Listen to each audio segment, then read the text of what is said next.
ታሪክን የኋሊት የፊሊፒንስ አየር መንገድ አውሮፕላን ከሴቡ ወደ ቶኪዮ ሲበር በአየር ላይ ፍንዳታ ያጋጠመው በ1988 ዓመተ ምህረት በዛሬው ዕለት ነበር። የበረራ ቁጥር 434 ከ200 በላይ መንገደኞችን እንዳሳፈረ ከፊሊፒንሱ ኒቮ አኩዊኖ ኤርፖርት ተነሳ። አውሮፕላኑ ወደ ጃፓኗ ሴቡ በማምራት ላይ ሳለ በጉዞ ሰነዱ አርማልዶ ፎርላን የተባለ ግለሰብ ከነበረበት ተነስቶ መቀመጫ ቀየረ። አስተናጋጆቹ አስተውለውታል። የውጭውን ትዕይንት ለመከታተል እንዲመቸው ቦታ መቀየሩን ነገራቸው። አመኑት። አውሮፕላኑ ላይ ቦታውን የቀየረው ሰው ሴቡ አየር ማረፊያ ላይ ወረደ። አውሮፕላኑ የሚያወርዳቸውን አውርዶ የሚያሳፍራቸውን አሳፍሮ ወደ ቀጣይ መዳረሻው ቶኪዮ ማምራቱን ቀጠለ። አውሮፕላኑ አነሳሱ አማን ቢሆንም አየር ላይ ያልታሰበ መጥፎ ዕጣ ገጠመው። አርማልዶ ፎርላን የተባለው ግለሰብ ቦታ ቀይሮ ከተቀመጠበት መቀመጫ አካባቢ አውሮፕላኑን ከፍተኛ ፍንዳታ አናወጠው። ፎርላኒ በለቀቀው ወንበር ላይ የተቀመጠው ተሳፋሪ በፍንዳታው ወዲያውኑ ሞተ።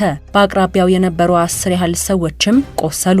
አውሮፕላኑ በፍንዳታው የግንኙነት ሽቦዎቹ እንዳልነበሩ ሆኑ፣ ግን አልተከሰከሰም።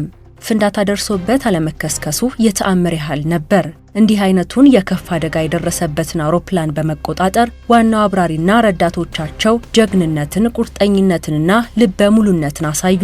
የካበተ ልምድ ያላቸው ዋናው አብራሪ ካፒቴን ኤድዋርዶ ሬስ በዚህ በኩል ለቀሪዎቹ መንገደኞች ደህንነት ዋና ኃላፊነቱን በብቃት ተወጡ። አውሮፕላኑ በፈንጂ ጉዳት የደረሰበት ቢሆንም አብራሪው በቶኪዮ ኤርፖርት በሚያስገርም ችሎታ አሳርፈውታል።